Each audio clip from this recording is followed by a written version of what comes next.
আসসালামু আলাইকুম। মেসিয়া ভাই কি অবস্থা বলেন? এই তো আসিফ ভাই ভালো আছি। আশা করি আপনিও ভালো আছেন। অনেকদিন যাবত আপনাকে দেখিনি লাইভে, তাই ভাবলাম একটু যুক্ত হই। আর একটা বিশেষ কারণও আছে। ওই দাওয়াইজের ব্যাপারে নিয়ে কিছু কথা বলতে চেয়েছিলাম। তো আপনি বলছিলেন আপনার আচ্ছা, লাইভে একদিন যুক্ত হইতে, তাই আজকে একটু সময় করে যুক্ত হয়ে গেলাম আসিফ ভাই। বলেন। হ্যাঁ বলেন তাহলে। না আসিফ ভাই, আমি দাওয়াইজ ব্যাপারে তো অনেক শুনলাম, তো আমি একটু কিউরিয়াসিটি ছিলাম যে আসলে তারা আহ, তারা তো যুক্তি নিয়ে অনেক কথা বলে, যুক্তি দিয়ে যেমন বিভিন্ন রকমের আর্গুমেন্ট দিচ্ছে। তো এই আর্গুমেন্ট গুলা আসলে দিচ্ছে, তারা তো আসলে ইসলাম নিয়ে কথা বলতেছে না, তারা বলতেছে বিভিন্ন দার্শনিক পয়েন্ট অফ ভিউ থেকে ইসলামকে সত্য হিসেবে প্রমাণ করার চেষ্টা করতেছে। তো আমি ভাবলাম যে তারা এত যৌক্তিক, তাহলে যুক্তি দিয়ে কথা বলে, যুক্তির ব্যাপারটা ইসলামে কোথায় আছে, কোথায় ইসলামে কোন রেফারেন্স থেকে ওনারা বলতে চেষ্টা করতেছে যে যেহেতু ইসলামে যুক্তিতে কথা বলছে, তারা এই জন্য তাদের কথাটা ভ্যালিড। তো আমি স্বাভাবিক, আমরা তো মানে জানি যে ইসলামে ইসলামে তো যুক্তির কোনো যুক্তি দিয়ে ইসলামকে প্রমাণ করাটা তো নিষিদ্ধ। এটা মানে যুক্তি দিয়ে আবার ইসলামকে প্রমাণ কেউ করতে যাবে কিভাবে? এটা তো ইসলামের আকীদার সাথেই মেলে না। সেটাই ইসলামে যুক্তির ব্যাপারে কোথায় বলা আছে এরকম কোনো সরাসরি রেফারেন্স আছে কিনা, সেটাই আমি তাদের কাছ থেকে চাইছিলাম। তো আমি ভাবছিলাম তারা হয়তো অনেক রেফারেন্স দিয়ে কথা বলে, তাদের অনেক নাম ডাক মুমিন সমাজে, যে যাও ওইখানে গিয়ে তাদেরকে হারাই দিয়ে আসো, দেখি তোমাদের কি। তো আমি চেষ্টা করলাম যে আমি মানে প্রথম কথা হচ্ছে, হ্যাঁ এক তারা হচ্ছে মানে অন্যান্য যে চুনাগে যে স্টেজ আছে বা অন্যান্য যেগুলো প্ল্যাটফর্ম গুলো আছে ওইখানে গালিগালাজটা এখানে ওরা করে না। বাট আদার দ্যান দ্যাট ওদের ওই দার্শনিক আর্গুমেন্টের বাইরে ইসলামের যে রেফারেন্স ব্যাপারটা, আমরা যেভাবে রেফারেন্স দেয় স্ক্রিনে দেখায় দেখায় একটা কথা বলি, একটা আর্গুমেন্ট, একটা পয়েন্ট মেক করি, তারা এরকম না, তারা তারা কি বুঝছে, তাদের কি আন্ডারস্ট্যান্ডিং, সেগুলো বলতেছে। তো হোয়াট এভার, আমি কি তাদেরকে জিজ্ঞেস করছি যে আসলে আপনাদের যে বলতেছেন, আপনাদের কি এরকম কোনো স্পষ্ট কোনো রেফারেন্স দেখাতে পারবেন কিনা ইসলামে, যে সরাসরি বলা হচ্ছে তোমরা যুক্তি তর্ক প্রমাণের ভিত্তিতে তোমরা ইসলামকে প্রতিষ্ঠা করো, এরকম কোনো রেফারেন্স দেখাতে পারবেন কিনা। তারা দেখাতে পারেনি। তারা কোরআন আচ্ছা থেকে বিভিন্ন আয়াত দেখাচ্ছে। আমি একটা কথা জিজ্ঞেস করি মেসিয়া ভাই। আ তাদের পয়েন্টটা কি এটা যে ইসলাম যুক্তি তথ্য প্রমাণের উপর ভিত্তি করে ইসলামকে বিশ্বাস করতে হবে। এটা কি তাদের পয়েন্ট? জি, অফকোর্স। আচ্ছা। ঠিক আছে তাহলে আমার ঠিক আছে আমি এটা নিয়ে একটু পরে যাচ্ছি। এটা নিয়ে পরে আপনি বইলেন। কিন্তু আমার প্রশ্ন হচ্ছে যে তাদের যে বাচ্চা-কাচ্চা হইছে তো তাদের তো কারোর বাচ্চা-কাচ্চা আছে, তাই না? জি। তাদের বাচ্চা-কাচ্চাকে কে তো তারা নিশ্চয়ই সমস্ত ধর্মগ্রন্থগুলো আইনা দিছে এবং যুক্তির বই এনে দিছে এবং তাদেরকে বলছে যে, "বাবারা তোমরা তো এখনো ছোট, তোমরা তো এখনো অপ্রাপ্তবয়স্ক, তোমাদের তো এখনো যুক্তি বুদ্ধি ডেভেলপ করে নাই।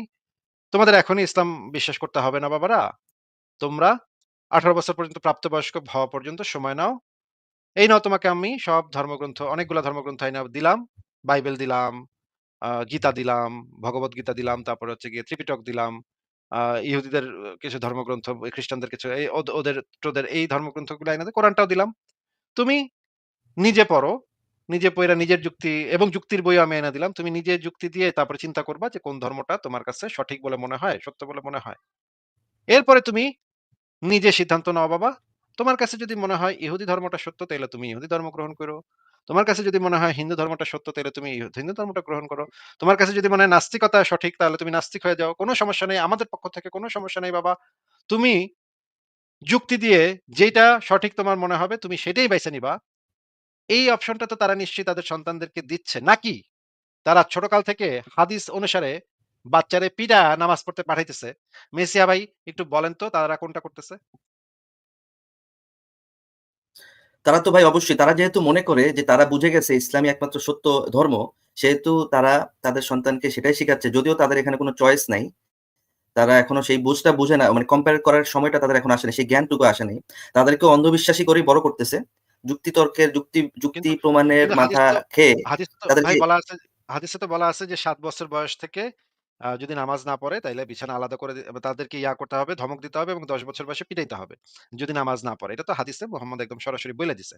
তাহলে ৭ বছর ১০ বছরে তো একজন মানুষের যুক্তি বুদ্ধি ডেভেলপ করে না। যুক্তি বুদ্ধি ডেভেলপ করার আগেই কেন তাদেরকে একটা ধর্মের দিকে ঠেলে দেয়া হচ্ছে? সে তো এখনো ডিসিশনেই পৌঁছায় নাই। যুক্তি দিয়ে যদি এটাকে বিশ্বাস করতে হয় মেসিয়া ভাই এটা যদি যুক্তি দিয়ে বিশ্বাস করার মতো ধর্ম হয়ে থাকে, তাহলে তো অবশ্যই তাদের উচিত ছিল এই পদ্ধতি ফলো করা যে প্রাপ্তবয়স্ক হওয়া পর্যন্ত সন্তানের উপর কোনো ধর্ম চাপানো যাবে না। প্রাপ্তবয়স্ক হবে, নিজের যুক্তিবুদ্ধি খাটাইতে পারবে, তখন সে তার কাছে সমস্ত ধর্মগ্রন্থ আইনা দেওয়া হবে এবং যুক্তির বইও আইনা দেওয়া হবে। যুক্তি পড়ালেখা কইরা সে সমস্ত ধর্মগ্রন্থ এনালাইসিস কইরা তার যুক্তি দিয়ে সে সিদ্ধান্ত নিবে। এইটা তো নিশ্চয়ই তারা কখনোই করবে না। তারা তো তাদের পরিবারে এই প্র্যাকটিস কখনোই ফলো করবে না। এটা কি আপনি জিজ্ঞেস করছিলেন? না আসিফ ভাই, আমি এটা জিজ্ঞেস করি নাই যে তাদের ফ্যামিলি থেকে এই প্র্যাকটিসটা হচ্ছে কিনা। আমি তাদেরকে জাস্ট তাদের কাছ থেকে এই জিনিসটা আমি শোনার চেষ্টা করছি, বের করার চেষ্টা করছি যে আমি যেই পয়েন্ট বা আমি যে রেফারেন্স গুলো দিচ্ছি, আপনি কি আমাকে এরকম কোনো রেফারেন্স দিতে পারবেন কিনা যেখানে ইসলামে আল্লাহ রসুল বাদ দিলাম, কোনো ক্লাসিক্যাল স্কলার বা কোনো ইমাম সরাসরি বলছে যে যুক্তি তর্ক প্রমাণের ভিত্তিতে তোমরা ইসলাম প্রচার করো, ইসলামকে মেনে নাও, এরকম কোন একটা রেফারেন্স আপনি দিতে পারবেন কিনা? বরঞ্চ আমার কাছে রেফারেন্স আছে যেখানে সরাসরি বলছে ইমাম গাজ্জালি থেকে শুরু করে শাফি, মালিকি, ইমাম হাম্বল, ইমাম আবু ইউসুফ, তাদের সরাসরি রেফারেন্স আছে যে যুক্তি তর্ক বা ইসলাম শাস্ত্রে যুক্তিবিদ্যা বা মান্তেক এটা সরাসরি নিষেধ। তারা এখানে আমাকে কয়েকটা সরাসরি নিষেধ জিনিস বলছে। জি এবং আসিফ। এবং আরো অনেক রেফারেন্স আছে। মুহাম্মদেরই অনেক রেফারেন্স আছে। আ যে হচ্ছে গিয়ে একবার এক ইহুদি জিজ্ঞেস করছিল যে, "আল্লাহ যদি সবকিছু সৃষ্টি করে থাকে তাহলে আল্লাহকে কে সৃষ্টি করছে?" এই যে বেটা এই প্রশ্নটা করছে সে বেটা ইহুদি পরিবার থেকে আসছে কিন্তু সে বেটা নিজে একজন নাস্তিক ছিল। হ্যাঁ? প্রশ্ন শুনেই বোঝা যায় যে সে বেটা নিজে নাস্তিক ছিল। কিন্তু সে ইহুদি পরিবার থেকে আসছে। ইহুদি পরিবারে আমরা দেখছি যে ইহুদি পরিবারের বেশিরভাগ লোকজনই আসলে নাস্তিক পদেরই হয়। তারা এই ধর্মটর্ম তেমন একটা মানে না। কিছু পরিমাণ থাকে যারা অর্থোডক্স জিউস তারা হচ্ছে গিয়ে একদম কট্টরভাবে নিজেদের ধর্মটাকে পালন করে। কিন্তু মেক্সিমাম যে ইহুদিরা তারা হচ্ছে সেকুলার বা তারা নাস্তিক। তো এই যে মুহাম্মদের জীবনে আবু বকরকে একবার জিজ্ঞেস করছিল যে, তোমার আল্লাহ তাইলে লোন চায় কেন? টাকা-পয়সা ধার চায় এক কেন? তো রাবাই, কোরআনে বলা আছে হ্যাঁ? বলেন। এক হ্যাঁ, মেসিয়া ইহুদি ভাই ইহুদি বলেন। এক রাবাই এর কাছে গেছিল আবু বকর। হ্যাঁ, হ্যাঁ, হ্যাঁ। ইহুদি এক রাবাইয়ের কাছে গিয়ে তখন আবু বকর তাকে চড় মারছিল চর মারছে। সে এই তো আর প্রশ্নগুলো। যুক্তি দিয়ে বুঝায় নাই তাকে, তাই না? সে যুক্তি দিয়ে তো তাকে বুঝায় নাই। হ্যাঁ, মোহাম্মদ একবার দেখলো যে ওমর তাওরাত পড়তেছে। হ্যাঁ? তাওরাতের একটা পাতা পড়তেছে। তাওরাতের পাতা দেখে মোহাম্মদ এমন চেঁচাচ্ছেছে, এমন লাল-টাল হয়ে গেছে, এমন চেঁচাচ্ছেছে যে সে এক্ষুনি মাইরা মুইরা বসে ওমরে। তখন ওমর আর কি তখন ওমরকে জিজ্ঞেস করছে, "তুমি এই কোরআন রাইখা তুমি কেন এই তাওরাত পড়তে গেছো?" মানে তাওরাত পইড়া দেখে সে যে একটু কম্পেয়ার করবে, যাচাই করবে যে তাওরাতটাও তো সত্য হইতে পারে। হইতে পারে মোহাম্মদ মিথ্যা, তাওরাতটা সত্য, তাওরাতেই আসল সত্য লুকায়িত আছে। এটা তো মোহাম্মদ অ্যালাও করে নাই। মোহাম্মদ তো এই জিনিসটাকে সম্পূর্ণভাবে রাইগা-মাইগা খেপে গেছে। আ তাহলে তো তাহলে তো হইল না। তাদের ধর্মটা কিভাবে যুক্তির উপরে প্রতিষ্ঠিত হইল? আমি তো বুঝতেছি না। আর বিশ্বাস কিভাবে যুক্তির উপর প্রতিষ্ঠিত হয়? আচ্ছা আমার প্রশ্ন মেসিয়া ভাই, আ পৃথিবীতে ৪,৫০০ ধর্ম আছে, তাই না? হ্যাঁ। তারা কি মনে করে শুধুমাত্র তাদের ধর্মটা যুক্তির উপর প্রতিষ্ঠিত নাকি তারা মনে করে ৪,৫০০ ধর্মের বিশ্বাসই যুক্তির উপর প্রতিষ্ঠিত? তারা অবশ্যই মনে করে তাদের ধর্মটাই যুক্তির উপর প্রতিষ্ঠিত। ও মানে ৪,৫০০ ধর্মের ভিতরে ৪,৪৯৯ টা ধর্ম হচ্ছে ভুল, তারা যুক্তির উপর প্রতিষ্ঠিত না, তারা অন্ধবিশ্বাস। শুধুমাত্র কেবলমাত্র তাদের ধর্মটাই যুক্তির উপর প্রতিষ্ঠিত। কিন্তু এই জিনিসটা তো যেকোনো ধর্মের মানুষই মনে করে যে তার শুধুমাত্র কেবলমাত্র তার ধর্মটাই যুক্তি দিয়ে যুক্তির যৌক্তিক, বাদবাকি সব ধর্ম হচ্ছে অযৌক্তিক। এটা তো ৪,৫০০ ধর্মের যেকোনো ধর্মের মানুষকে জিজ্ঞেস করলে একই কথাই তারা বলবে, তাই না? অবশ্যই। তাইলে তো তাদেরটা তো কোনো তাদের দাবিটা তো কি রকমের হাস্যকর সেটা আর বলার অপেক্ষা রাখে না। ঠিক আছে আপনি বলেন, আপনি আর কি বলতেছিলেন বলেন। আচ্ছা আসিফ, আরেকটা জিনিস হচ্ছে তারা এখানে আ বলার চেষ্টা করছে যে আপনার আল আজহার ইউনিভার্সিটি সৌদিতে যেই ইউনিভার্সিটিতে যেই বড়, বড় ইসলামিক স্টাডি যেই ডিপার্টমেন্ট আছে সেখানে নাকি মানতেক শাস্ত্র ইনক্লুডেড। বাংলাদেশের মাদ্রাসাও নাকি মানতেক শাস্ত্র ইনক্লুডেড। যেহেতু মানতেক শাস্ত্র ইনক্লুডেড, কিন্তু যেখানে যে ৪ ইমাম, ইমাম গাজ্জালি যারা এখানে সরাসরি এখানে যে শারহুল আকীদার যে গ্রন্থে যে রেফারেন্সটা আমি তাদেরকে দেখেছি সেখানে যে সরাসরি বলা হয়েছে মানতেক শাস্ত্র নিষিদ্ধ। তো তারা এটার আর্গুমেন্ট হিসেবে আনছে কেন তাহলে এখনকার ইউনিভার্সিটির একাডেমিক স্ট্রাকচারে তাহলে তারা কেন এটা ইনক্লুড করছে? আমি তাদেরকে বলছি দেখেন ডক্টর আবু বকর জাকারিয়া যিনি আপনার ইসলামী শরিয়াতে পিএইচডি করে আসছে, যিনি এমফিল করছে, যিনি একজন ডক্টরেট, যিনি একজন কোরআনের তাফসির করছে, আ সে সেই লোকটা নিজে ভাই বলতেছে যে আপনার। মেসে ভাই, মেসে ভাই একটা জিনিস। জি, শুকর তো হারাম, তাই না? শুকর হারাম না হ্যাঁ, ইসলামে? তো শুকরের কথা কোরআনে আছে না? হ্যাঁ, মদ খাওয়া তো হারাম, তাই না? হ্যাঁ, মদের কথা কোরআনে আছে না? হ্যাঁ, তাহলে ইসলামে তো এটা থাকবেই। কোনটা হারাম সেটা আইডেন্টিফাই করার জন্য ওই জিনিসটা থাকবে না? মান্তিক শাস্ত্র তো মানে মাদ্রাসার ভিতরে পড়ানো হয়। এইটা জানানোর জন্য যে কোন জিনিসটা হারাম তোমরা এই ধরনের চিন্তা ভাবনা থেকে দূরে থাকতে হবে তোমাদের। গ্রিক ফিলোসফি এটা হচ্ছে হারাম ইসলামে। এই জিনিসটা থেকে বিরত থাকতে হবে, এই জিনিসটা থেকে দূরে থাকতে হবে। এইটা জানার জন্য তো এই জিনিসটা সাবজেক্ট হিসেবে হারাম জিনিসটা তো ইসলামের একটা মানে পড়ালেখার বিষয়। এটা তো জানতে হবে তো আপনার কোনটা হারাম, কোনটা হালাল, কোনটা হারাম এটা তো জানতে হবে। তাইলে যদি পাঠ্যপুস্তকে ইনক্লুডেড থাকা মানে তো এটা হালাল এটা হয় না ভাই। পাঠ্যপুস্তকে তো শুকরের কথা বলা আছে। কোরআনের ভিতরে শুকরের কথা বলা আছে, মদের কথা বলা আছে। তার মানে তো এটা না যে শুকরের কথা, মদের কথা কোরআনে থাকা মানে শুকর এবং মদ হালাল হয়ে গেল। ভাই কোন একটা জিনিস যদি মানে পড়ানো হয় তার মানে তো এটা না যে এটা হালাল হয়ে গেল ভাই। কি অদ্ভুত কথা। সবচেয়ে ইন্টারেস্টিং ব্যাপার আসিফ ভাই, সেটা হচ্ছে যখন আমি ডক্টর মোহাম্মদ আবু বকর জাকারিয়ার একটা প্রসঙ্গটা টান দিছি, তখন ওইখানে ওদের এখানে আরেকটা ছেলে ছিল নাজমুল, সে বলতেছে সে তো সারা জীবন নাকি সালাফদের মত পার্থক্য নিয়ে নাকি সে নাকি তর্ক বিতর্ক করছে, এবং সে তার এই ইয়াটা এটার সাথে এটা যায় না, সে নিজেই তর্ক বিতর্ক করছে, তাহলে সে যুক্তি মানতে কিভাবে সে নিষেধ করে, এটা কিভাবে সে বলতে পারে?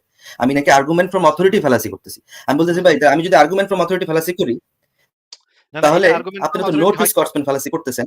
না, না এটা আর্গুমেন্ট ফ্রম অথরিটি ফ্যালাসি হয় না না ভাই। না, আর্গুমেন্ট ফ্রম অথরিটি ফ্যালাসি হয় না ভাই। একটা হচ্ছে এটা ভাই, আমি যে যদি আপনি এখন যে বেকুব তাহলে আপনাকে বলছে, আপনি সে বলতে যে চাচ্ছেন বেকুব যে আপনাকে বলছে জাকারিয়া সাহেবকে আপনি বিতর্কিত করে আপনি বলার চেষ্টা করতেছেন, জাকারিয়া সাহেব যেহেতু তার বিভিন্ন সময় বিভিন্ন জনকে আলোচনা করে যুক্তিতর্ক দেয়, তার মানে তার কথাটার সাথে সাংঘর্ষিক, তার কথা আমরা নিব না। তাহলে কার কথাটা নিব? এই ইউকেতে বসে আছেন আপনাদের একটা সমাজ, আপনারা বলতেছেন আপনাদের কথাটা নিতে হবে।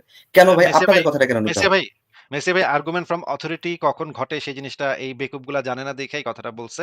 একদম সুনাহাগা লেভেলের বোঝাই যাচ্ছে কথা শুনেই তাদের কথা যদি আমি শুনি নাই আপনার মুখ থেকে শুনতেছি। কিন্তু এইখানে আবু বকর জাকারিয়ার রেফারেন্স আনার পর যদি আপনাকে এটা বলে থাকে যে এটা এইখানে আর্গুমেন্ট ফ্রম অথরিটি হইছে, তাহলে তো একটা একদম লোয়ার লেভেলের চুনাহাগা মুমিন, এটা তারা সবগুলা লোয়ার লেভেলের চুনাহাগা মুমিন, এটা স্পষ্ট বোঝা যাচ্ছে।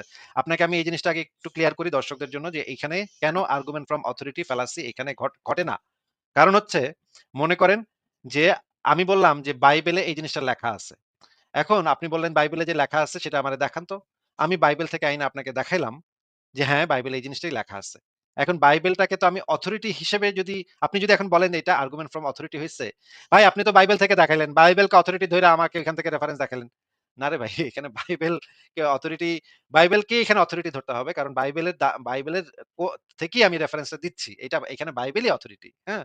এইখানে একদম পরিষ্কারভাবে বাইবেল অথরিটি এবং বাইবেল থেকেই আমার এই জিনিসটা দেখাইতে হবে।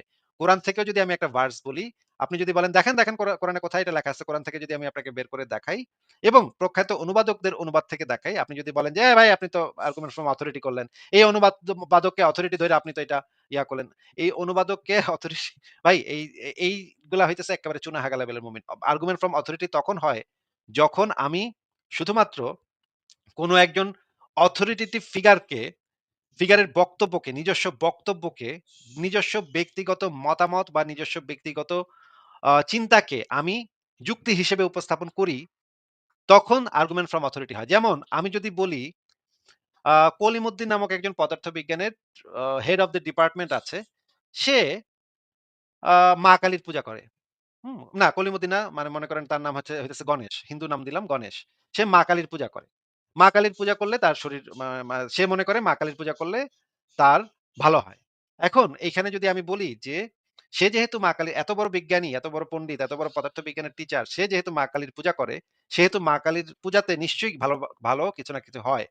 এইটাকে যদি আমি তাকে যদি আমি একটা অথরিটি হিসেবে উপস্থাপন করি, কোন যুক্তি প্রমাণ ছাড়াই, অন্য কোন দলিল ছাড়া যদি আমি শুধুমাত্র তার এই নিজস্ব ব্যক্তিগত ধর্ম বিশ্বাসকে যদি আমি অথরিটি হিসেবে তার যে ফিল্ডে সে যেই সুনাম অর্জন করছে, তার যে ফিজিক্সের যে ফিল্ডে সে যেই সম্মান অর্জন করছে, সেইটাকে কাজে লাগায় যদি তার ব্যক্তিগত বিশ্বাসটাকে যদি আমি আ তার যে তার মানে একাডেমিক কোয়ালিফিকেশনটাকে ব্যবহার করি তার ব্যক্তিগত বিশ্বাসকে প্রমাণ করার জন্য অন্য কোনো প্রমাণ না দিয়ে সেই সময়ে আর্গুমেন্ট ফ্রম অথরিটি ফ্যালাসি ঘটে।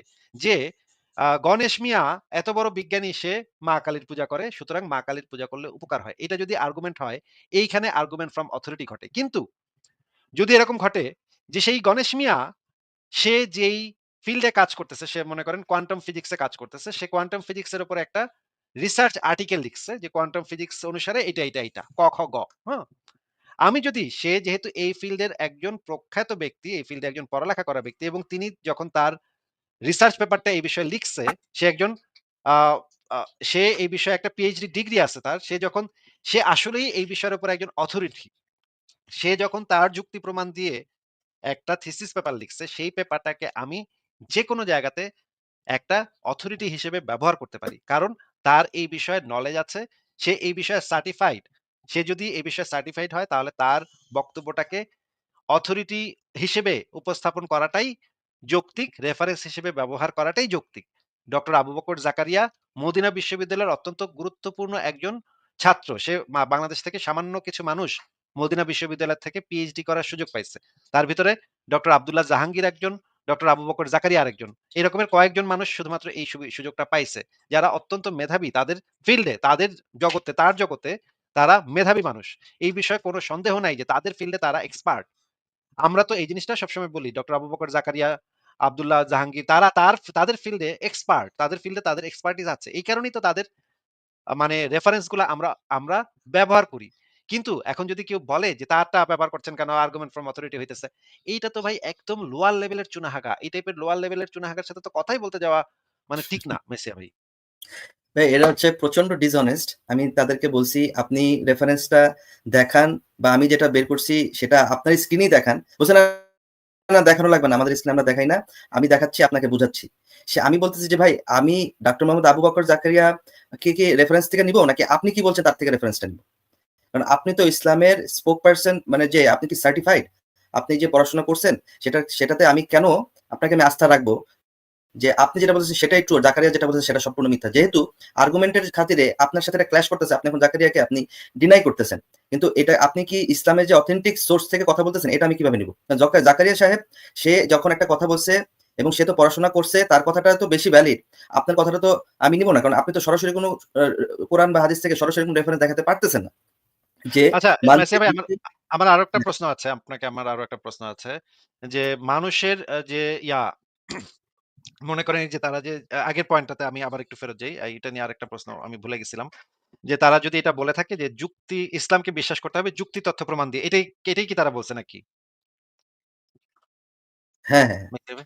তাহলে মনে করেন কারোর বুদ্ধি তার শুদ্ধি তো আসলে বেশি তাদের থাকবে। কথা হচ্ছে, তারা কয়েকটা আয়াত দেখাইছে। তোমরা কি দেখো না? অমুক তমুক আমি বানাইছি, অমুক তমুক আমি করছি। আরে ভাই এটা তোমরা তো যুক্তি দিয়ে চিন্তা করো না।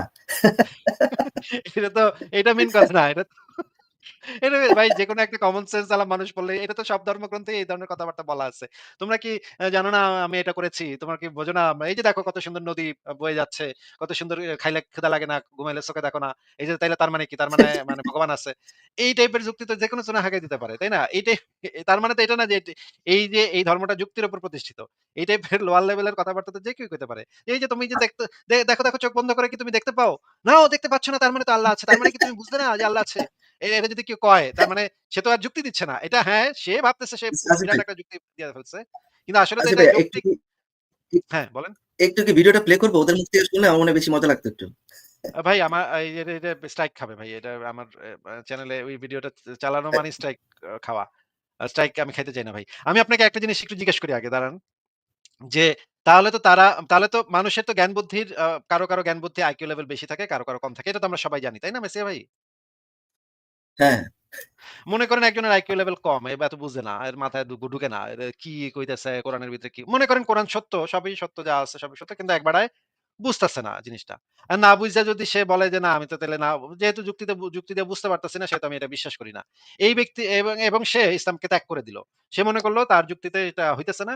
সে ওই কোরআনের ওই আয়াত পইড়া বুঝলো যে না এটা কি কয় বা পাগলের মতো কথা কয়। মনে করি না আমরা তর্কের ক্ষেত্রে ধরে নিই তার আইকিউ লেভেল কম। কোরআন যে সত্য এটা বোঝার মতো বুদ্ধি-শুদ্ধি তার নাই। এই কম বুদ্ধির কারণে যদি সে ইসলামটা ত্যাগ করে তাহলে ইসলামের বিধানটা কি তার সাথে? তাকে হত্যা করতে হবে। ওমা! তাকে হত্যা করতে হবে। হত্যা। তাইলে এই যে জ্ঞান বুদ্ধি যে তার কম, এই জ্ঞান বুদ্ধিটা তারে কে কম দিছে, কম করে দিছে সেটা আমরা একটু হাদিস থেকে দেখি। দেখেন মিশকাত শরীফের ৮০ নম্বর হাদিসে বলা আছে রাসূলুল্লাহ সাল্লাল্লাহু আলাইহি ওয়াসাল্লাম বলেছেন, "প্রত্যেক জিনিসই আল্লাহর কদর, তাকদির, ভাগ্য অনুযায়ী রয়েছে। এমনকি নির্বুদ্ধিতা ও বিচক্ষণতাও।" মানে নির্বুদ্ধিতা এবং বিচক্ষণতাও মানুষের তাকদিরের অন্তর্ভুক্ত এবং এটা আল্লাহ নির্ধারণ করে রাখছে। আপনার কতটুকু বিচক্ষণতা থাকবে, আপনার কতটুকু নির্বুদ্ধিতা থাকবে। তাহলে এটা যদি আল্লাহর হাতে হয়ে থাকে তাহলে তো মনে করেন আমি নাস্তিক আসিফ মহিউদ্দিন, আমার বুদ্ধি-শুদ্ধি কম ভাই। আমি এত কিছু বুঝি না। কোরআনে যে এত সত্য, এত ভালো কথা, এত সত্য কথা লেখা আছে আমি কিচ্ছু বুঝতেছি না। আমার মাথায় ঢুকতেছে না। আমার বুদ্ধি কম তো এইজন্য। এই বুদ্ধিটা কম তো আল্লাহই দিছে। এই আল্লাহ যদি কম বুদ্ধি দেয়া থাকে তাহলে আমি যে বুঝতেছি না এটার তো দোষ তো আল্লাহর। তো এই আল্লাহ বেডারে কি মানে পাথর ছিঁড়া মাইরা বা গলা কেটে মারতে হবে। আমারে কেন? আমি কি করছি ভাই? আমি তো বুঝতেছি না। তাই না? আচ্ছা ভাই, ফ্রি উইল নিয়ে আমি লাস্ট ইয়াতে জয়েন হয়েছিলাম, ওদের সাথে ফ্রি উইল নিয়ে কথা বলছি। বাট ফ্রি উইলে যাওয়ার আগে এটা আপনি ঠিক বলছেন, হ্যাঁ, যে আসলে আ একটা মানুষ আপনি যখন আপনার সন্তানকে ছোটবেলা থেকে অন্ধবিশ্বাসে বিশ্বাসী করে বড় করলেন, তারপর যখন সে যুক্তিবিদ্যা বা যুক্তি তর্ক প্রমাণের ভিত্তিতে যখন সে পাইলো যে ইসলাম ধর্মটা সম্পূর্ণ ভুয়া একটা ধর্ম, তখন সেই লোকটা যদি সে চেঞ্জ করে তখন আপনার কথা অনুযায়ী আপনি তাকে হত্যা করলেন এবং হত্যা করলেন কিসের জন্য? যেহেতু আল্লাহ আগেই লিখে রাখছে যে সে নির্বুদ্ধি হবে, এটা সেই তাকদীরের অন্তর্ভুক্ত। তার মানে এখানে তার তো কোনো দোষ নাই। আসিফ ভাই? হ্যাঁ, বুঝতে পেরেছি। সেটাই বলতেছিলাম ভাই। এগুলো তো একটার সাথে আরেকটা মিলতেছে না। তারা মানে গোঁজামিল দিয়ে কতটুক সামলাবে। ঠিক আছে, আপনি বলেন আর কি পয়েন্ট ছিল আপনার? আরেকটা হচ্ছে আসিফ ভাই, আ পরে 2nd দিন যুক্ত হইছি যে আপনারা যে ঈমান, আপনি যে ঈমানদার মুমিনরা আপনারা যে ঈমান আনেন, ঈমান যে বিষয়গুলো আনেন, যেই বিষয়গুলা ঈমানের সংজ্ঞা অনুযায়ী সম্মতি দেওয়া, স্বীকৃতি দেওয়া কিসের উপরে? ৭ টা বিষয়ের উপরে, যে আল্লাহ, কোরআন, ফেরেশতা, পুনরুত্থান, আখিরাত, তাকদীর। আপনারা যেগুলো আনেন এগুলা কি আপনাদের আগের পর্বে আপনাদের যে আলোচনা করলাম যুক্তি, তর্ক, প্রমাণ দিয়ে। আপনারা কি এই বিষয়গুলা যুক্তি, তর্ক, প্রমাণের ভিত্তিতে আপনারা কি সম্মতি দেন না স্বীকৃতি দেন? নাকি আপনারা জাস্ট মেনে নেন? তো তারা এই বিষয়গুলোতে বলছে যে না আমরা যুক্তি, তর্ক, প্রমাণ। তারপর আমি জিজ্ঞেস করলাম তাহলে আপনারা এই ব্যাপারগুলোতে প্রমাণ দেন। কারণ ঈমানের সংজ্ঞা হ্যাঁ, অনুযায়ী আপনারা যেকোনো প্রমাণ একটা ছাড়া সবকিছু বাদ দিলাম। শুধুমাত্র জিব্রাইল যে আছে এটার প্রমাণ দিতে পারলেই হইব যান। সবকিছু বাদ দিয়ে দিলাম। এইটা প্রমাণ করুক খালি। পৃথিবীর সব মুমিনরা একসাথে হ্যাঁ, বইসা জিব্রাইল জাস্ট সারাদিন বইসা কাইন্দা তারপর এটা প্রমাণ করুক জিব্রাইল যে আছে। হ্যাঁ। না, আমি ওইখানে এত হার্ড হই নাই ওদের উপরে। আমি জাস্ট তাদেরকে বলছি, আপনারা ঈমানের একটা সংজ্ঞা আপনারা একটা দেখান কোন একটা রেফারেন্স থেকে। তো আমি ওই যে তাফসীরে মাজারির প্রারম্ভিক আলোচনা থেকে যে একজনের যিনি লিখছেন, সেখান থেকে সেই ইয়েটা দেখালাম, ঈমানের সংজ্ঞাটা কি? আর কয়েকটা রেফারেন্স থেকে তাকে ঈমানের সংজ্ঞাটা দেখাইলাম।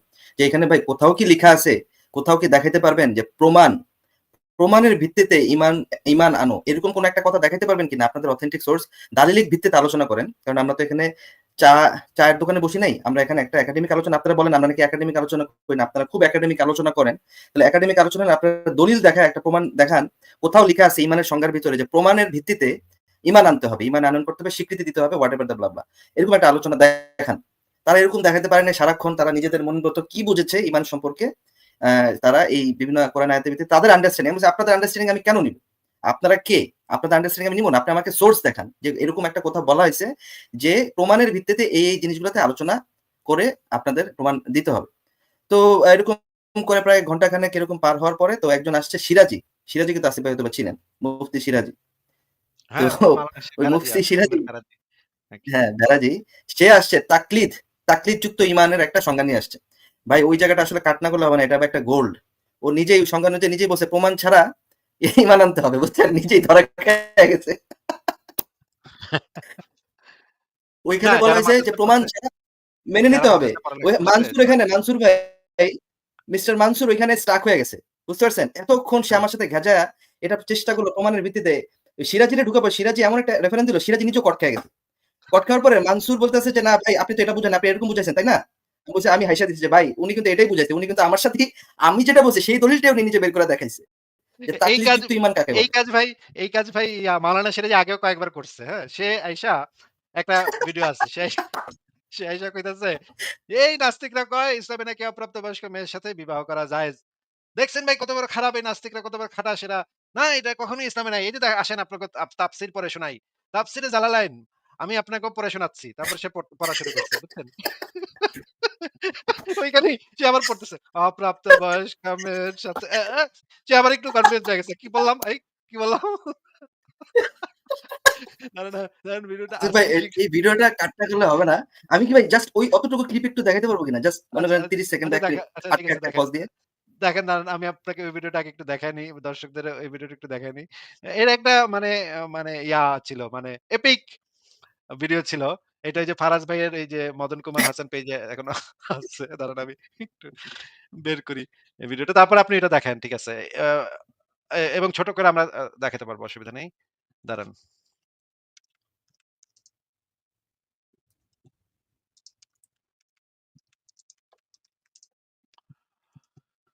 আমি একটু বের করতেছি ভেরাজির এই ভিডিওটা।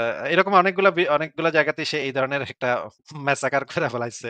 সে আইসা পড়তেছে যে, নাস্তিকদের আজকে দাঁত ভাঙা জবাব দিব।" বইলা সে শুরু করল। পড়তেছে হচ্ছে নাস্তিকরা যেই রেফারেন্স দিছে সেটাই সে পইড়া যাচ্ছে। গড় করে পড়ে যাচ্ছে। তার মাথায় নাই যে এটা তো পড়লে তো নাস্তিকদের পয়েন্টটা প্রুভ হয়ে গেল। এটা সে বুঝতে পারে নাই। দাঁড়ান আমি আপনাকে দেখাচ্ছি আ ভেরাজির এই ভিডিওটা।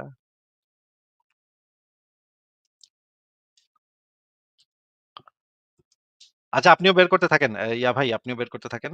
আমিও বের করতে থাকি। আসিফ ভাই আমারটা বের করাই আছে। আচ্ছা তাইলে আপনারটাই আগে দেখি তাইলে দেখান আপনি শেয়ার দেন।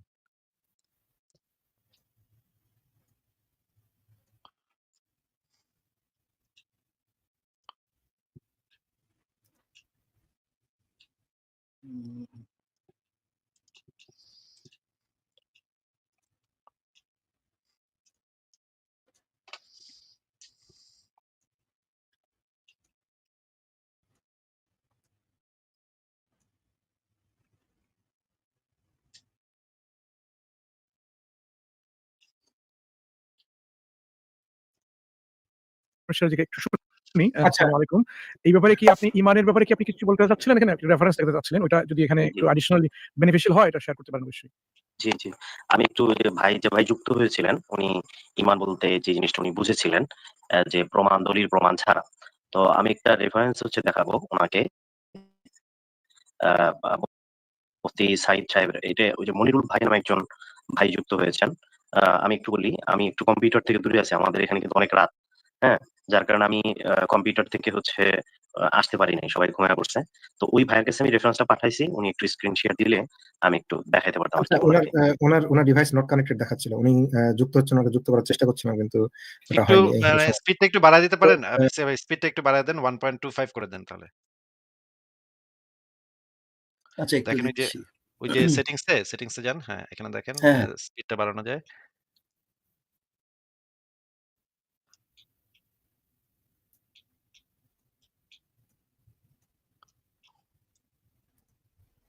উনি কি আছেন এখন যুক্ত দেখতে পাচ্ছেন নাকি?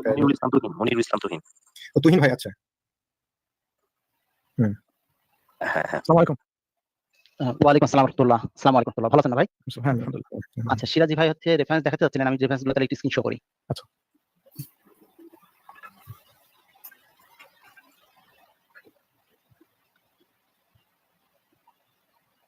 জি, সিরাজি ভাই এটা দেখেন। প্রথম পেজটা আরকি। আচ্ছা, এটা কি প্রথম পেজ কিনা আপনি এটা আগে নিশ্চিত করেন। এটা প্রথম পেজ? না, ৯৭ নম্বর পৃষ্ঠা। একটু পজ দিয়ে নিয়ে আসি ভাই নাকি? হ্যাঁ, হ্যাঁ, আপনি একটু সামনে ১-১০ সেকেন্ড সামনে চলে যান। এভাবে করেন তাইলে আর কেউ স্ট্রাইক দিবে না। স্ট্রাইক দিতে পারবে না আরকি। হ্যাঁ, ছেড়ে ৯৭ দেন তো। লেখাটা কোথায় আছে সেটা আমিও খুঁজে পাইনি। আ আচ্ছা, এটা ৯৯। ৯৯ আচ্ছা, না এটা ৯৯ ডান। এটা বোধহয় ৯৭ হবে। এটা ৯৭ নম্বর পেজ। হ্যাঁ, উপরের দিকে যান, উপরে। না, এটা ৯৮ লেখা আছে। তার উপরে আচ্ছা, তাহলে উপরে ৯৭। হ্যাঁ, আচ্ছা, হ্যাঁ, এই এই হ্যাঁ, পদটা। হ্যাঁ। অর্থাৎ ঠিক আমাদের আছে। সমাজের নাস্তিকরা, এবং আমি যে নাস্তিকদের বই পড়েছি, সেখানেও এই নাস্তিকরা এই ভুলটাই করেছে, এবং যে ভাই এখানে এসে যুক্ত হয়েছেন, উনিও ওই সমস্ত বই পড়েই মূলত এই ধরনের ধারণা ইসলামের প্রতি উনার জন্মেছে বলে আমি মনে করি। আমাদের ধারণা ভুল হতে পারে। তো এখানে বিষয়টা ঈমান হলো ২ প্রকার। একটা তাকলিদ যুক্ত ঈমান, আর একটা গায়রে তাকলিদি ঈমান। অর্থাৎ এখানে দেখেন লেখা আছে, আর এই বইটা কে লিখছেন এটা আমি একটু বলে দেই। এই বইটা লিখছেন হাটহাজারী মাদ্রাসার আকীদা সংক্রান্ত বিষয়ে জনপ্রিয় একটি বই। ঈমান এবং আকীদা, আপনারা যারা দর্শকরা মনে হয় অনেকেই বইটা পড়েছেন, এবং খুব জনপ্রিয় একটা বই এবং খুব গ্রহণযোগ্য একটা বই। মানে আমি যে এমনি যে দলিলবিহীন, এ ব্যাপারে কি বলছেন? নিজে বুঝে শুনে ও দলিল জেনে ঈমান আনাকে বলা হয় তাকলিদ মুক্ত ঈমান। আরেকটা দেখেন, একটু নিচে নামেন। আচ্ছা, হ্যাঁ, ভাই একটু পজ আর দেন। অনেক মেসিয়া ভাই, দলিলযুক্ত আর যুক্তিযুক্ত এই ২ টা তো আলাদা জিনিস, তাই না? মেসিয়া ভাই? মেসিয়া ভাই কি হ্যাঁ, শুনতে হ্যাঁ, পাচ্ছেন? অবশ্যই। দলিল মানে হচ্ছে ইসলামের ক্ষেত্রে দলিল মানে হচ্ছে নবীর হাদিসে বা কোরআনে এই জিনিসটা আছে নাকি নাই, এটাকে ইসলামের পরিভাষাতে বলা হয় দালিলিক। এইটাকে ইসলামে ধরা হয় দলিল। মানে এইটা দ্বারা এটা থাকলেই মনে করেন আপনি কোনো একটা জিনিস প্রুফ করতে চাচ্ছেন। ইসলামের যে এপিস্টেমোলজি, ইসলামের যে মানে জ্ঞানতত্ত্ব হচ্ছে সাধারণ সারা পৃথিবীর জ্ঞানতত্ত্ব একরকম, আর ইসলামের জ্ঞানতত্ত্ব হচ্ছে ভিন্ন রকম। ইসলামের যে জ্ঞানতত্ত্ব সেই জ্ঞানতত্ত্ব অনুসারে কোনো একটা জিনিস সত্য নাকি মিথ্যা এটা বোঝার উপায় হইল কোরআন এবং হাদিসে এই বিষয়ে কি বলা আছে। কোরআন এবং হাদিসে যদি এটা থাকে তাহলে এটা সত্য, কোরআন হাদিসে না থাকলে এটা মিথ্যা। আর মানে জ্ঞানতত্ত্ব মানে সাধারণ মানে আমাদের যারা মানে আ যারা ফিলোসফি পড়ে, যারা বিজ্ঞান পড়ে, বাদবাকি সমস্ত পৃথিবী, সমস্ত জ্ঞান জগৎ, তাদের যে জ্ঞানতত্ত্বের ভিত্তি হচ্ছে যে এই জিনিসটা, যে জিনিসটা আপনি দাবি করতেছেন সেটা যুক্তি, তথ্য, প্রমাণের উপর ভিত্তি করে আমরা কি সিদ্ধান্ত নিতে পারি এইটা সম্পর্কে। এটা হচ্ছে যাচাই করার ২ টা ভিন্ন পদ্ধতি। ইসলামের পদ্ধতিটা তো, ইসলামের দলিল মানে হইতেছে কোরআন হাদিসে আছে নাকি। তাইলে তো ওদের মানে জ্ঞানতত্ত্বই তো মানে মারাত্মক রকমের আলাদা। ইসলামের যে কনসেপ্ট এবং সাধারণ যে মানে জ্ঞানতত্ত্ব সেটার কনসেপ্টই তো আলাদা। এখানে তো কোনোভাবেই তো এটা মিলানো সম্ভব না। তাই না মাসিয়া ভাই? এখানে আসিফ ভাই, এখানে বলা হচ্ছে যে দলিল ভিত্তিক মানে দলিল আছে কি নাই, ওইখানে যদি থাকে আকাশে জিন উড়াফেরা করে তাহলে এটাই মেনে নিতে হবে, এটাই হচ্ছে ঈমান। এখানে বলে নেই যে যুক্তি কথাটা উল্লেখ করে দেয় নেই যে যুক্তি দিয়ে জ্ঞানের ভিত্তিতে মেনে নিতে হবে, এই কথাটা নাই। তার মানে এখন যুক্তি যদি বা সেটা প্রমাণের সত্য কথা হয় বলা তাহলে নাই। হিন্দু ধর্মে হ্যাঁ, ইসলামের যদি এখন প্রমাণ হিন্দু বলতে ধর্ম তো প্রমাণ জাতিগত বলতে বোঝায় কোরআন হাদিস এটা আছে নাকি, তাই না? এইটা তো ইসলামের হ্যাঁ, ক্ষেত্রে প্রমাণ। এটা তো ইসলামের কনটেক্সট এ এটা একটা এভিডেন্স যে কোরআনের এই যে কোরআনের আয়াতে এটা লেখা আছে, এটা হচ্ছে ইসলামের কনটেক্সট এ একটা প্রমাণ। কিন্তু বাদবাকি সারা পৃথিবীর কাছে এটাকে তো কোনো প্রমাণ হিসেবে তারা গণ্য করবে না। যে কোরআনে লেখা আছে তো কি হইছে? এটা তো লেখা থাকতেই পারে। আমরা কি করব ভাই? প্রমাণ দাও। তোমার ওই যে এখন যদি একজন এসে বলে জিব্রাইল আছে। এখন যদি কয় ভাই জিব্রাইল আছে এটার প্রমাণ কি? যদি কয় ভাই আমাকেও কোরআন হাদিসে আছে লেখা আছে জিব্রাইলের কথা। ভাই কোরআন হাদিসে লেখা থাকলে তো সেটাকে প্রমাণ হিসেবে সারা পৃথিবীর কেউ গ্রহণ করবে না। যে কোরআন হাদিসে জিব্রাইলের কথা লেখা আছে সুতরাং এটা প্রমাণ। এটাকে জাস্ট আমরা বলতে পারি এটা তাদের একটা অন্ধবিশ্বাস এটা বলতে পারি। কিন্তু এটাকে তো প্রমাণ হিসেবে উপস্থাপন করা যায় না। এখানেই তো পার্থক্যটা হয়ে যায়, তাই না? এটা তো ভাই অবজেক্টিভ প্রমাণ না। তাহলে তো একটা হিন্দু লোক এসে বলবে যে আমার গীতাতে বলা আছে ওই যে আমার দুর্গার এরকম ৬ হাত পা ৭ হাত পা আছে। আমার আরেক দুর্গা আছে তার মাথায় এরকম তরকম। তো এখন তারাও কি বলবে যে এই যে আমাদের যুক্তি দিয়ে আমরা আমাদের এখানে দলিল আছে এটাই হচ্ছে আমাদের ঈমান, ইসলাম, হিন্দু ধর্ম। তাহলে তো তাদের ধর্ম সত্য হয়ে যাবে আসিফ ভাই। হ্যাঁ, সবার ধর্ম সত্য হয়ে যাবে। যেকোনো চুনাহাঙ্গার বক্তব্য সত্য হয়ে যাবে। কারণ তার সে একটা গ্রন্থ নিয়ে আসবে। এই যে আমার গ্রন্থে এটা লেখা আছে ভাই। এটা আল্লাহ পাতলা পায়খানা মেরে গেছে। এটা আমার গ্রন্থে লেখা আছে। এই যে তার মানে এটা দলিল তো আমি দিলাম। তাহলে হবে না কেন? এই যে এটা প্রমাণ, এই যে দলিল দিলাম। তাহলে তো এটা তো কি তাকলিদ যুক্ত হইলো নাকি তাকলিদ মুক্ত হইলো? সেটা তারা হিসাব নিকাশ করে বের করবে, তাই না? আসিফ ভাই মজাটা এখন বলেন, আসেনি। আমরা একটু মজার দিকে বলেন। চলে যাই। হ্যাঁ। অনুসরণে ঈমান আনার নাম হচ্ছে তাকলিদ যুক্ত ঈমান। এই বিষয়ে সকলেই একমত যে শরীয়তের পক্ষ থেকে প্রত্যেকের জন্য তাকলিদ মুক্ত ঈমান আকাঙ্ক্ষিত। ভালো খেয়াল করবেন যে ভাই যুক্ত হয়েছেন। যে এই বিষয়ে সকলেই একমত যে শরীয়তের পক্ষ থেকে প্রত্যেকের জন্য তাকলিদ মুক্ত ঈমান আকাঙ্ক্ষিত। অর্থাৎ তাকলিদ যুক্ত ঈমান আকাঙ্ক্ষিত ইসলামের না। বরঞ্চ ইসলাম চায় যে আপনি জ্ঞান, প্রজ্ঞা, যুক্তি, তত্ত্ব, প্রমাণ এগুলোকে ব্যবহার করে আপনি যে কোনটা ওহী এবং কোনটা ওহী না, এটা আপনি হচ্ছে আপনার কি বলে তথ্য ভিত্তিক আপনি হতেছে ঈমান আনবেন। আর হ্যাঁ, এটা ঠিক যে তাকলিদ মুক্ত ঈমান এটাও হচ্ছে যেটা হচ্ছে তাকলিদ যুক্ত ঈমান এটাও ইসলামে গ্রহণযোগ্য। এই ব্যাপারে আমি একটু যে খতিব বাগদাদির যে ইমাম শাফি খতিব বাগদাদি শাফির রাহমাতুল্লাহর যে একটা বক্তব্য আছে ওটা একটু বাংলাটা একটু দেখা দেন। নিচে আচ্ছা আসেন তার একটু। মানে এখান থেকে আমরা কি বুঝলাম? আচ্ছা, একটু আরেকটু পজ নিচে দেন আসেন। ভাই, মেসিয়া ভাই। আগের কথাটা থেকে আমরা কি বুঝলাম যে আ আ আ আপনি কি বুঝলেন সেটা বলেন আগে।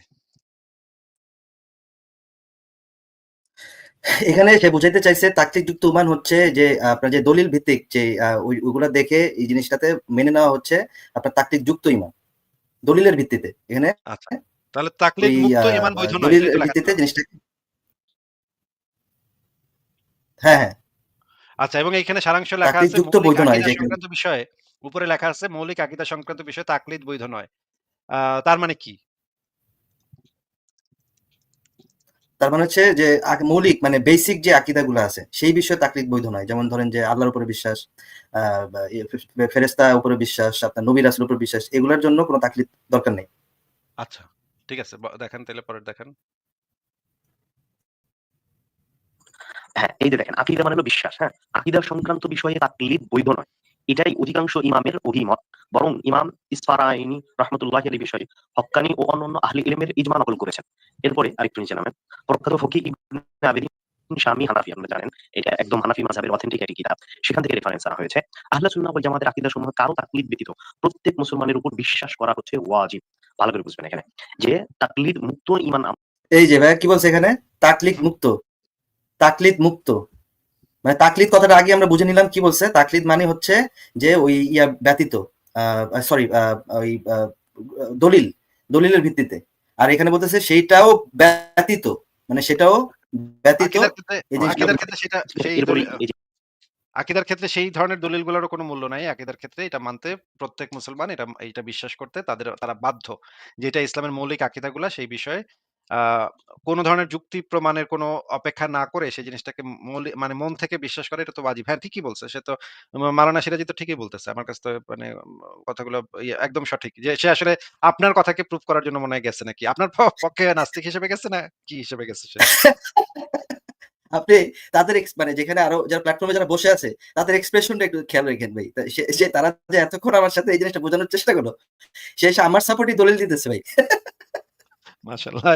মাওলানা সিরাজীকে একটা থ্যাংকস দিয়েন আপনি। সে আপনার পক্ষ হয়ে সে দলিল দিতে চলে আসছে। Thank you. মনে মনে হয় সে কি নাস্তিক হয়ে গেল কিনা আমার একটা সন্দেহ আছে। ইমাম হারামাইন জুয়াইনি শাফি রাহমাতুল্লাহির বক্তব্য নিয়ে আসা হয়েছে। দেখি একটু নিচে নামেন। 98 পেজের পর 99 যাবো, তাই তো? হ্যাঁ, একটু পরে যান। আচ্ছা, উপরে উপরে ইমাম গাজ্জালী রাহমাতুল্লাহি আলাইহির একটা বক্তব্য আছে ওটা একটু দেখানো প্রয়োজন। 99 যে পেজে আল্লাহ বোধহয় আছে সম্ভবত। আচ্ছা দেখি। হ্যাঁ, মানে এখানে একটা আলোচনা আছে যে আমি একটু মুখে বলে দিই, রেফারেন্সটা হয়তো উনি দেখতে দেখতে ইয়া হতে পারে। আমি মুখে বলে দিই। এখানে কথা হলো যে যুক্তি তথ্য প্রমাণের ভিত্তিতে যে আমরা হচ্ছে ঈমান আনবো, এই ক্ষেত্রে ধরেন একজন হচ্ছে কৃষককে আমরা হয়তো সায়েন্টিফিক রেফারেন্স নিয়ে আসলাম, তাহলে তো সে এটা বুঝতে পারবে না। ঠিক আছে? তো ইমাম গাজ্জালী আমাদের বলছেন যে আমরা যে প্রমাণের ভিত্তিতে যে বিশ্বাসটা আনবো, এইটার একটা বক্তব্য হলো যে কৃষকের জন্য তার যে বুঝ, তার যে যোগ্যতা, এটার ভিত্তিতে তার সামনে প্রমাণ পেশ করা হবে। এখন এবং একজন ডক্টরের জন্য ভিন্ন একটা পদ্ধতিতে আনা হবে। তো এই পুরো ডিটেলসে কিন্তু ইমামদের বক্তব্য কিন্তু পরিষ্কার। এখন কথা হলো যে উনি যে ইমামদের বক্তব্যগুলো নিয়ে আসছেন, ঠিক আছে, এই ইমামদের বক্তব্যগুলো কিন্তু একটাও তাদের মুফতাবিহি বক্তব্য না। অর্থাৎ যেই বক্তব্যগুলোর উপরে ফাতাওয়া দেওয়া হয়, যে বক্তব্যগুলোর উপরে মানে হচ্ছে রায় প্রদান করা হয়, এরকম কোন একটা বক্তব্য আমি বিশ্বাস করি যে উনি আনতে পারবেন না। ইমামদের বিচ্ছিন্ন বক্তব্যকে কোট করে যদি কোনো একটা এটা আমরা এটাকে বলি হচ্ছে ফাতাওয়ার পরিভাষায় বলেছে এগুলোকে কি বলে সাজ বক্তব্য, অর্থাৎ বিচ্ছিন্ন কিছু আচ্ছা আসিফ ভাই, এখানে এই কথা ভুল যে বলছে। ইমাম গাজ্জালী এই কথা সিরাজি ভুল কইছে। বেকুবটা জানে না। বেকুবটারে ধরে নিয়ে আসতে পারলে দেখায় দিতাম। ঠিক আছে, বলেন আপনি মেসিয়া ভাই। এখানে যে শারহুল আকীদা গ্রন্থে ইমাম গাজ্জালী থেকে শুরু করে ইমাম আবু ইউসুফ, তারপরে হচ্ছে আহমদ বিন হাম্বল, তারপর হচ্ছে ইমাম মালিকি, তারা যে সরাসরি বললো যে যুক্তি শাস্ত্র মান্তেক দিয়ে এই বিষয়ে আলোচনা করা যাবে না, এটা সম্পূর্ণ নিষেধ। তারা তাদের এই বোকায় মগায় সরাসরি এখানে এসে বলতেছে যে এটা নাকি এরকম কোনো রেফারেন্স কিন্তু সে কিন্তু দেখায়নি। ঠিক আছে? আচ্ছা, আমি একটা জিনিস দেখাই। মাঝখানে আমি এই জিনিসটা একটু দেখায় ফেলি। মেসিয়া ভাই দাঁড়ান ১ সেকেন্ড। আ দাঁড়ান।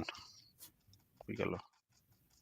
আচ্ছা, এই জিনিসটা আমরা একটু দেখি। এটা হচ্ছে শায়েখ সালেহ আল উসাইমিনের বিখ্যাত আলেম। সারা পৃথিবীর সবচাইতে শ্রেষ্ঠ আলেমদের ভিতরে একজন শায়েখ সালেহ আল উসাইমিনের একটা বিখ্যাত ফতোয়া গ্রন্থ, ফতোয়ায়ে আরাকানুল ইসলাম। এই শায়েখ মোহাম্মদ সালেহ আল উসাইমিন হচ্ছে, এখানে যদিও সালেদ লেখা কিন্তু সালেহ আল উসাইমিন। উনি হচ্ছেন গত শতাব্দীর সবচাইতে বড় পণ্ডিত, ইসলামের উপরে সবচাইতে বড় পণ্ডিত। উনার ফতোয়ায়ে আরাকানুল ইসলামে একটা জিনিস প্রশ্নের উত্তর দেওয়া হচ্ছে, দেখেন। চিন্তার স্বাধীনতা সম্পর্কে আমরা শুনে থাকি এবং পত্রিকায় পড়ে থাকি। মূলত এটি আকীদা গ্রহণের স্বাধীনতার দিকে আহ্বান মাত্র।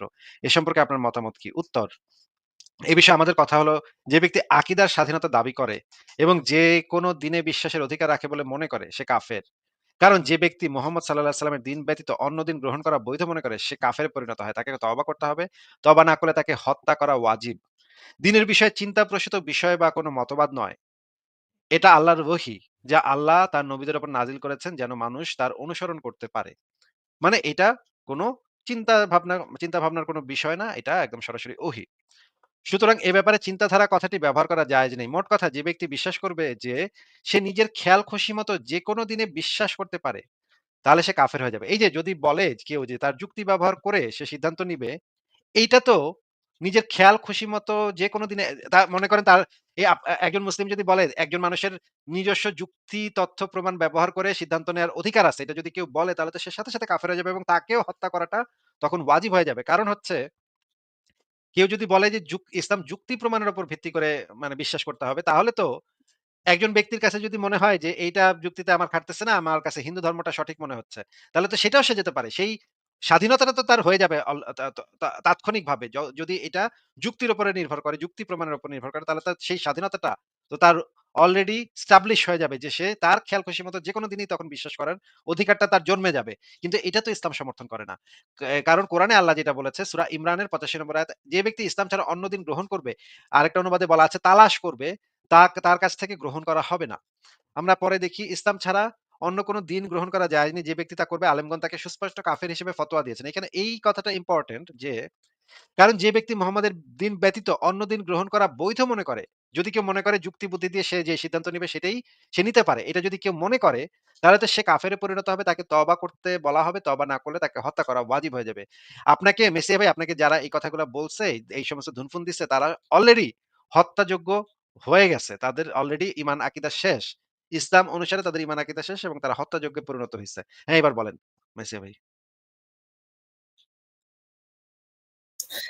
এক্স্যাক্টলি আসিফ ভাই, যে যুক্তি দিয়ে যদি কেউ চিন্তা করে তাহলে তো একটা স্বাধীনতা পেয়ে গেল। কিন্তু কেউ যদি স্বাধীনভাবে চিন্তা করে যুক্তি দিয়ে, ধরলাম সে 90% বেশিরভাগ মানুষই যুক্তি দিয়ে বুঝে নিল, ধরার মানে ধরলাম যে হ্যাঁ ঠিক আছে, সে তার যুক্তিতে আসলো যে হ্যাঁ, আল্লাহ আছে, এটাই সঠিক। কিন্তু 10% মানুষই যদি যুক্তি দিয়ে চিন্তা করার কারণে যদি মনে করে যে না, এই জিনিসটা সম্পূর্ণ বাটপারি, তাহলে সে যদি ত্যাগ করে, তাহলে কি ইসলামে তার ব্যাপারে কি সিদ্ধান্ত আছে? তাকে হত্যা করে ফেলতে হবে। তার মানে আলটিমেটলি কোনো স্বাধীনতা নাই। কারণ হচ্ছে যুক্তিটা তো নির্ভর করতেছে, যুক্তিটা মানে ইউনিভার্সাল, কিন্তু যুক্তিটা তো আমি বুঝতেছি কিনা সেটা তো আমার বুদ্ধিমত্তার উপর নির্ভর করতেছে। আমার বুদ্ধি যদি কম হয় তাইলে অনেক সময় আমি অনেক যুক্তি বুঝতে পারব না। আমার বুদ্ধিমত্তা যদি বেশি হয় তাইলে আমি অনেক জিনিস সহজে বুঝে যাব। তাহলে আমার বুদ্ধিমত্তার উপরে যেহেতু এটা নির্ভর করতেছে এই যুক্তিটাকে বোঝাটা, তার মানে তো আমার তো কম বুদ্ধিও হইতে পারে। কম বুদ্ধি, কম জ্ঞান এটা হইতে পারে। তাইলে তো আমার সেই স্বাধীনতাটা তো অটোমেটিক জন্মায় যাচ্ছে যে আমি ইসলাম ধর্মটা ত্যাগ করে ফেলবো। কিন্তু ইসলাম ধর্ম ত্যাগ করার তো কোনো উপায় নাই। এই যে মানে এগুলা আপনাকে মানে এই টাইপের চুনাহাগাদের নিয়ে আলোচনা করতে হইতেছে, এটাই একটা মুসিবত মেসিয়া ভাই। আচ্ছা বলেন আপনি। না সেটাই। এখন যদি কোনো একজন মানুষ চিন্তা করে মানে যুক্তি দিয়ে চিন্তা করে যে আমি অটো চালাইলে বেশি টাকা ইনকাম করব নাকি রিক্সা চালাইলে বেশি টাকা ইনকাম করব। এখন হইতে পারে সে অটো চালাইলে বেশি টাকা ইনকাম করবে, কিন্তু তার যুক্তিতে আসলে রিক্সা চালাইলে সে বেশি টাকা ইনকাম করবে। সে এখন রিক্সা চালাবে। তো এটা মানুষের যুক্তি, সে যুক্তিটাকে কিভাবে বুঝে সেটার উপর ডিপেন্ড করে। যদিও যুক্তিটা ইউনিভার্সাল, আবার রাইটলি সেইড। হ্যাঁ, আবারও বলে দিচ্ছি যুক্তিটা অবজেক্টিভ। কিন্তু যুক্তিটা যে আমি বুঝতেছি, আমার বোধগম্য হওয়াটা সেটা হচ্ছে সে বুঝতে আমার পারছে। চিন্তার উপরে নির্ভর করে। হ্যাঁ, বলেন। এক্স্যাক্টলি। আচ্ছা আর বেশি সময় নিব না। আমি এই একবারে পয়েন্টেই দেখি কি বলে। যাবত অনেক রেফারেন্সই দেখানো হয়নি। তো মুফতি সিরাজ ভাই ধন্যবাদ রেফারেন্স দেখানোর জন্য। আপনি যেটা বলতেছেন সেটা হচ্ছে যে তাকলিদ যুক্ত আপনি কি বললেন রেফারেন্স দেখানো হয়? আমি কিছু বলতে পারেন? আমার কথা কি শোনা যাচ্ছে? আমিও কাফের হবো। সেই ব্যক্তি মুসলিম থাকলে আমি মুসলিম থাকবো। অন্ধবিশ্বাস করে তাকলিদ যদি অন্ধবিশ্বাসী তাকলিদ হয় তাহলে কোরআনের হ্যাঁ মোটামুটি সবাই এই বিষয় অ্যাকসেপ্ট করতে হবে। যেই বক্তব্যগুলো হচ্ছে ফাতাওয়া দেওয়া হয়। আর এখানে মুফতি সাঈদ সাহেব ইনি বইটা লিখেছেন, উনি প্রত্যেকটা বক্তব্যই মুফতার বিহি কওলকে এখানে আনার চেষ্টা করছেন এবং এরপরে উনি রায় দিয়েছেন। তো আমি আশা করি যে আমি যেটা দেখাতে চাইছিলাম মোটামুটি সবাই এই বিষয়গুলো আশা করি বুঝতে পারছেন। এতটুকুই। আচ্ছা হ্যাঁ মুফতি সাহেব আচ্ছা আমি মনে হয় একটু আগে চলে গেছি।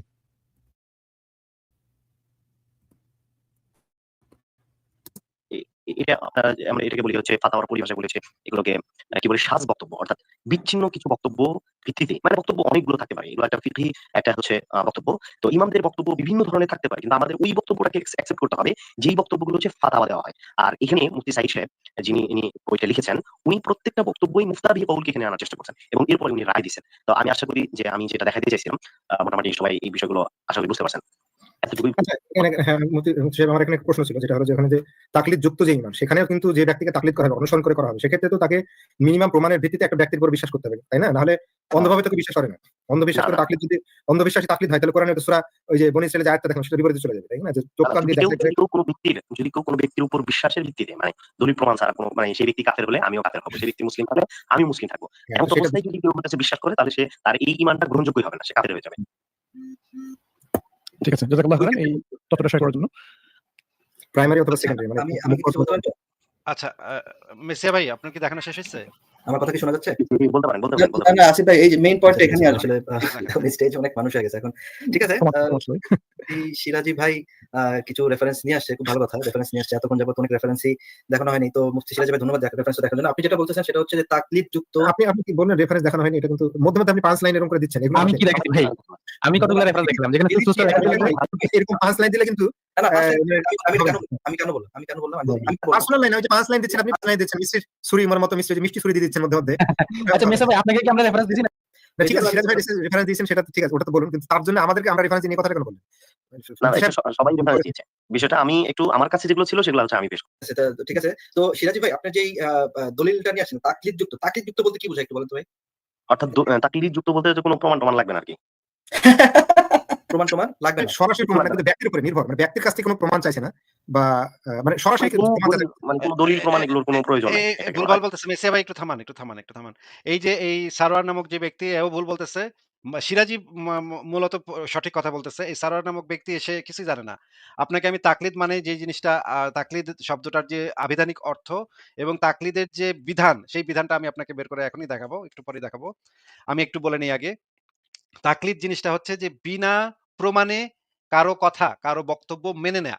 এটাকে বলা হয় তাকলিদ। বিনা প্রমাণে কারো কথাকে মেনে নেয়া, এটা হচ্ছে তাকলিদ। এখন ইসলামের কনটেক্সটে বিনা প্রমাণে, যেমন ধরেন ইমাম আবু হানিফার একটা বক্তব্য বা কোন একজন ইমাম আলেমের একজন ফতোয়া দেয়া একজন মুফতির একটা বক্তব্য বিনা প্রমাণে সেই জিনিসটাকে তাকলিদ করা, মুকাল্লিদ যাকে বলে।